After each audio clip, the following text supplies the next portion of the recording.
Job లేక ఇబ్బంది పడుతున్నారా? అయితే మెడికల్ కోడింగ్ మీకు మంచి ఆప్షన్. వెంటనే కాల్ చేసి కోర్సులో జాయిన్ అవ్వండి.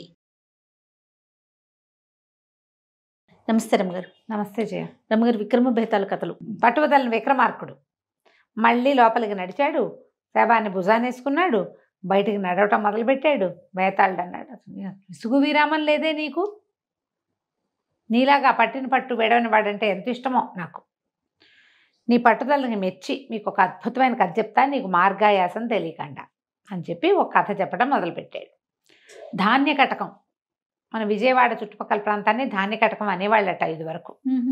అయితే ఈ ధాన్య కటకంలో ఒక ధనగుప్తుడని ఒక పెద్ద వ్యాపారస్తుడు ఒక ఆయన ఉండేవాడు, కోటీశ్వరుడు. ఆయనకి కమలాక్షి అని ఒక అందమైన కూతురు ఉండేది, ఒక్కతే పిల్ల. చుట్టుపక్కల వాళ్ళంతా అనుకునేవాళ్ళు, ఒక పిల్ల ఎవడు దీన్ని చేసుకుంటాడో ఆస్తంతా వెళ్ళిపోతుంది వాడికి హాయిగా అని మామూలు వాళ్ళు కూడా ప్రయత్నం చేసేవాళ్ళు, ట్రై చేసేవాళ్ళు. ఆయన పడేవాడు కాదు. ఆయన ఏమిటి, నేను కోటీశ్వరుణ్ణి, ఎవడో భిక్షాధికారిని తెచ్చి వాడిని లక్షాధికారిని చేసి వాడు కోటీశ్వరుడు కోటికి పడగలేదు తెలక నేను ఎందుకు చేయాలి? బియ్యానికి అయినా కయ్యానికైనా సమవుజ్జి కావాలి. ఓహో, అందుకని ఇంకో కోటీశ్వరుడు కావాలి నాకు అని భావించేవాడు. చిన్న ఇళ్ళ నుంచి అల్లుళ్ళని తెస్తే వాళ్ళ ఇన్ఫీరియారిటీ కాంప్లెక్స్లతోటి నా పిల్లని బాధ పెడతారని నమ్మేవాడు. ఎంత గొప్ప ఆలోచన చేయ ఇది. అదైతే అక్షరాల నిజం కదా. అంతేనేనమ్మా. అమ్మో, ఆడపిల్లని చిన్నింటి నుంచి తెచ్చుకోవచ్చు జయ. పెద్దింటి నుంచి ఆడపిల్లల్ని తీసుకుంటే మగవాళ్ళు చాలా ఇన్ఫీరియర్గా ఫీల్ అవుతారు. అసలు మగవాడికి బేసిక్ థింగ్ ఏంటంటే పెళ్ళం కంటే తనది పై చేయి ఉండాలని ఉంటుంది వాళ్ళల్లో. మీరందరూ ఆలోచించుకోండి, మీ ఇళ్లలో కానీ మీ చుట్టుపక్కల కానీ చుట్టాల్లో కానీ పేదింటి నుంచి తెచ్చిన అల్లుళ్ళు ఎంత ఇన్ఫీరియర్గా ఫీల్ అవుతారో. వాళ్ళు ఎంతసేపు ఏదో రకంగా చేసి పెళ్ళాం మీద అదుపు సాధించాలని చూస్తారు, పెత్తనం చెలాయించాలని చూస్తారు, అణిచుంచాలని చూస్తారు. కోటీశ్వరుడు కూతురని తలకే ముద్దులు సాగవు ఆడపిల్లలకి. వాళ్ళు నీకు మీ నాన్న గొప్ప చూసుకుని ఎగురుతున్నావా అంటారు. వీళ్ళు ఫస్ట్ డైలాగ్ అదే, చేసుకున్నదేమో అందుకే చేసుకుంటారు. కానీ అమ్మాయి డబ్బు మాత్రం చూపించకూడదు అనుకుంటారు. వీళ్ళే చూపిస్తారు, చాలా కష్టం. అందుకని ఆయన తన పిల్లని అలాంటి విపత్కర స్థితిలో పడేయటం ఆయనకి ఇష్టం లేదు. ఆ సంబంధం ఈ సంబంధం ఏవో వచ్చేవి కొన్ని సంబంధాలు. అయితే ఆ ఊళ్ళో ఒక వైశ్య ప్రముఖుడు ఇలాంటి వాడే ఇంకొక ఆయన ఉన్నాడు. ఈయన బాగా ఆస్తిపరుడు పూర్వకాలం. ఆయన ఏం చేశాడు, బౌద్ధం పుచ్చుకుని అనాథ పిండకుడిని చూసి ఈయనకు ఆసక్తి అనమాట. ఆస్తి అంతా రాసేసాడు అనాథ పిండకుడని. ఈయన కూడా చేద్దామని బాగా ఆస్తి అంతా పోసేసాడు. ఆయనకి 2 కొడుకులు ఉన్నారు, దైవగుప్తుడు, దానగుప్తుడు. ఒకడు దైవ, రెండోది దాన. వీళ్ళిద్దరూ కమల పిల్లలలే కలిసి తిరిగేవాళ్ళు అన్నదమ్ములు. మామూలుగా అన్నదమ్ముల్లో కొంచెం అంత కలిసి తిరగటాలు ఉండవు కదా, అక్కా చెల్లెళ్ళు కలిసి తిరుగుతుంటారు. అన్నదమ్ములు కొంచెం వాడి ఫ్రెండ్స్ వేరు, వీడి ఫ్రెండ్స్ వేరు అలా ఉంటారు. కానీ వీళ్ళిద్దరు అట్లా కాదు, క్లోజ్గా తిరిగేవాళ్ళు. వ్యాపారం చేసే తెలివితేటలు ఉన్నాయి వాళ్ళకి, సమర్థులే, కానీ డబ్బులు లేవు. ఓహో, సరే బాగా ఆలోచించుకుని వాళ్ళు ఏమనుకున్నారు, కమలాక్షిని పెళ్లి చేసుకుందాం. మనలో ఒకడు గనక కమలాక్షిని చేసుకుంటే ఒకడు వాళ్ళ సంపత్తో ఎక్కిపోతాడు, రెండో వాడి ఆసరాతోటి ఎక్కిపోవచ్చు అని ఆలోచించి తండ్రికి చెప్పారు. నాన్న మేము కమలాక్షిని వివాహం చేసుకుందామని ఆలోచిస్తున్నాం. ఆయన అన్నాడు, ఆయన ఎందుకు ఇస్తాడురా, ధనగుప్తుడు చాలా డబ్బు ఆలోచన కలిగిన వాడు, పొరపాటును కూడా పేదింటికి పిల్లనివ్వడు. ఇప్పటిదాకా వచ్చిన సంబంధాలన్నీ తిరగొట్టాడు. అంటే వీళ్ళు అన్నారు, కాదు నువ్వు చాలా గొప్పవాడివి, నీకు పేరుందిగా, ఒకవేళ నీ పేరుని చూసి దిగుతాడేమో, మీ ఇష్టం వెళ్ళి మాట్లాడుకోండి, నేనైతే వెళ్ళి అడగను, నో అంటాడని నాకు ముందే తెలుసు అన్నాడు తండ్రి. వీళ్ళిద్దరూ ఒకరోజు పోయారు. సాధారణంగా వాళ్ళు సామాన్యమైన పెళ్లి కొడుకులనే చూస్తారు.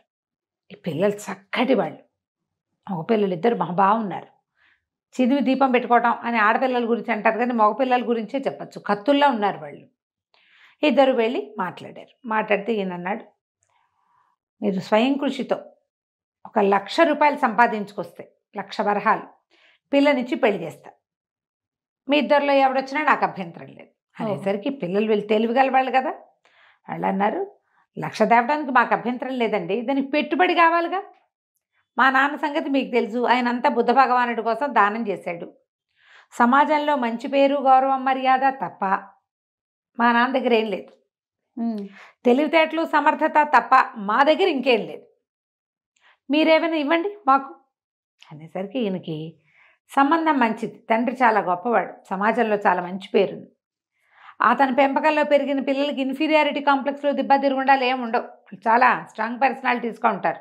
ప్రపంచానికి మేలు చేసే సంతానం వాళ్ళది, ఆ పక్కంతా అంతే వాళ్ళు.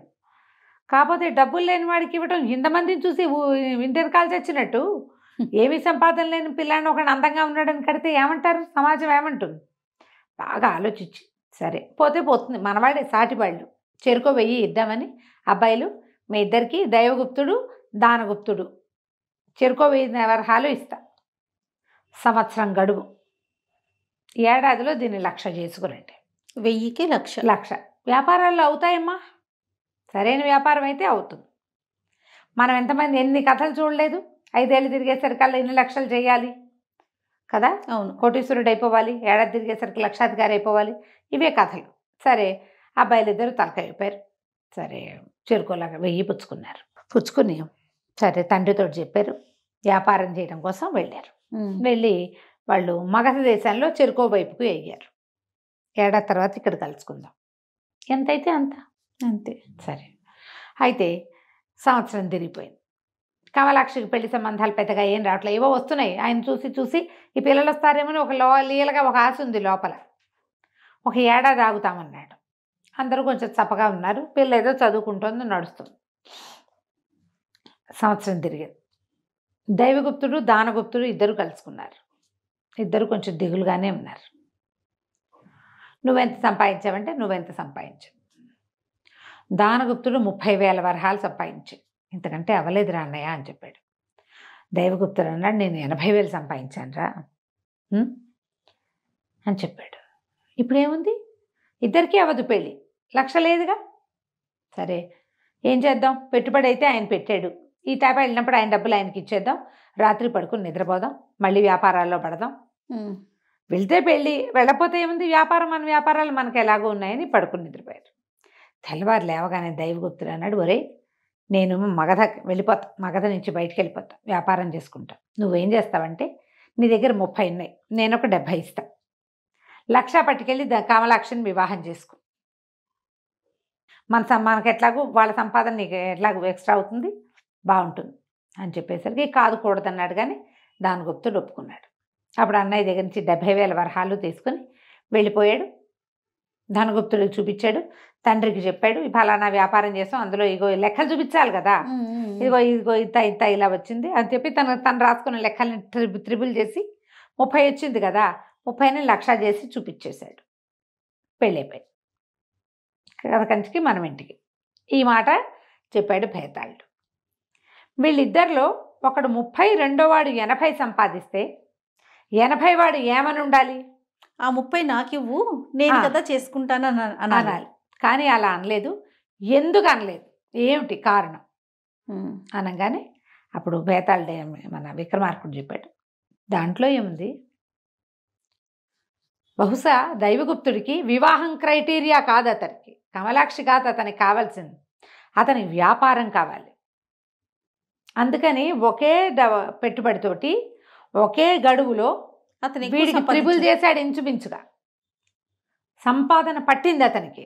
పెళ్లి పట్ల, పెళ్లి పట్టకపోయినా తమ్ముడు ఎక్కువ సంపాదించలేడు వ్యాపారంలో, అతనికి తెలిసింది.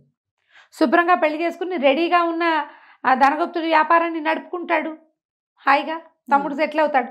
నేను ఎలాగూ వ్యాపారంలో ఏడాదికి 1,00,000 రూపాయలకి 80 లక్షలు 80,000 చేయగలిగానంటే నేను ఇంకెంతైనా చేయగలను. 1,000 వరహాలని 80,000 చేస్తే నేను ఏదైనా చేస్తా.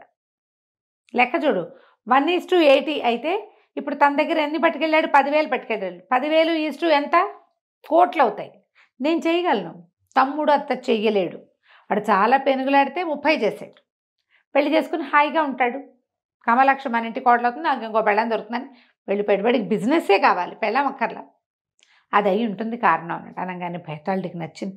వారిని భలే బాగా చెప్పావు, ఇదే సమాధానం. కానీ నువ్వు మౌనభంగం చేసావు కదా, నేను వెళ్ళిపోతున్నాన్ని శవంతో సహా మళ్ళీ వెనక్కి వెళ్ళిపోయాడు. రాజుగారు కూడా వెనక్కి తిరిగి నడవటం మొదలెట్టాడు. మనం మళ్ళీ ఇంకో కథలో కలుసుకుందాం. తప్పకుండా అండి. నమస్తే. నమస్తే.